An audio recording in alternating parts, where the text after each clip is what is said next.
Oke, jadi selamat malam. Perkenalkan kami dari kelompok 3, struktur data.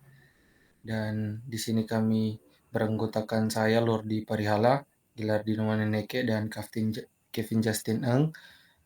Dan di sini kami membuat sebuah program yang akan menghasilkan kata sandi secara acak atau password generator dengan menggunakan bahasa pemrograman C++.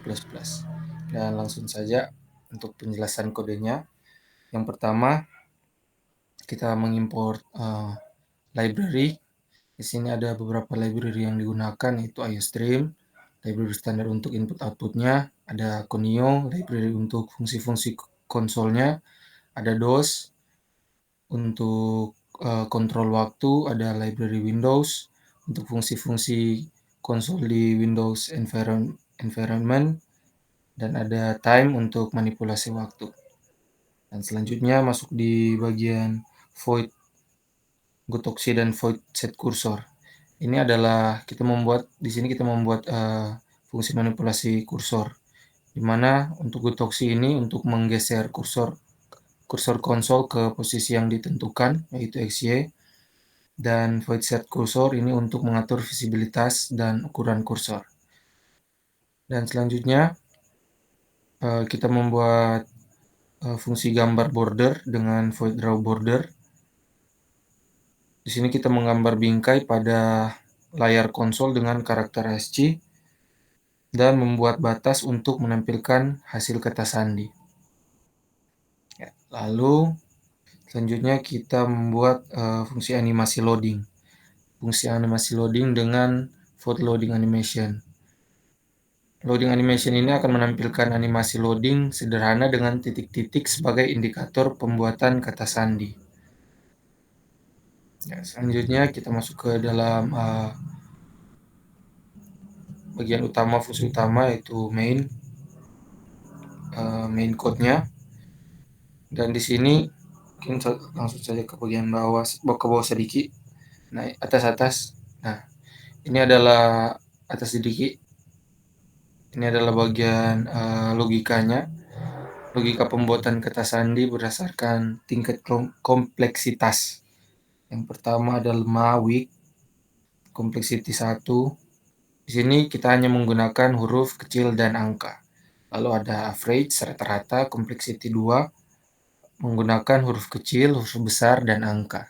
Lalu ada strong, complexity 3. Di sini kita menggunakan huruf kecil, huruf besar, angka, dan karakter khusus. Lalu untuk bagian bawahnya ini adalah loop dan input pengguna. Di mana di sini kita memberi opsi kepada user untuk menghasilkan kata sandi lagi atau tidak. Nah, loop ini memungkinkan user untuk menghasilkan kata sandi baru atau keluar dari program. Oke, jadi mungkin itu penjelasannya dan akan dilanjutkan oleh teman saya. Oke, baik, tes apakah suara saya terdengar? Ada. Baik, saya akan mempraktekkan hasil dari coding yang kami buat. Saat di start, seperti yang ditunjukkan tadi, akan diberikan pilihan. Yang pertama, pilihan ada 1 weak, ada 2 average atau rata-rata, dan 3 strong. Dan jika kita memilih salah satu, kita akan melihat sebuah generating password yang animasi kita jelaskan tadi, dan juga memberikan password sesuai dengan logika yang diberikan. Jika satu, cuma akan angka dan huruf. Dan jika pilih kedua, ada lebih susah lagi, ke rata-rata juga ada huruf besar. Dan untuk yang terakhirnya, ketiga,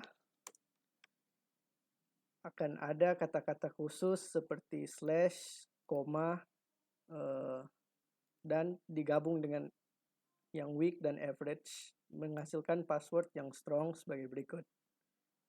Jika kita mengisi sebuah sesuatu yang tidak ada seperti 4 di sini, dia akan kembali lagi ke sini dan mengatakan invalid complexity entered. artinya ini invalid dan tidak akan memberikan sebuah password yang kita perlu. Sekian dari contoh yang diberikan. Terima kasih. Baik, oke. Tujuan kami membuat aplikasi password generator ini adalah untuk menghasilkan kata sandi yang kuat, aman, dan sulit ditebak secara acak. Beberapa tujuan utama yaitu satu, keamanan, keberagaman, kemudahan penggunaan, lalu ketidaktertarikan dari serangan brute force, dan juga terakhir, pencegahan terhadap serangan hacking. Aplikasi password generator ini memainkan peran penting dalam meningkatkan keamanan digital dengan membantu pengguna membuat kata sandi yang lebih tangguh dan kompleks dan juga sulit ditembus oleh pihak yang tidak sah. Demikian presentasi kami. Terima kasih.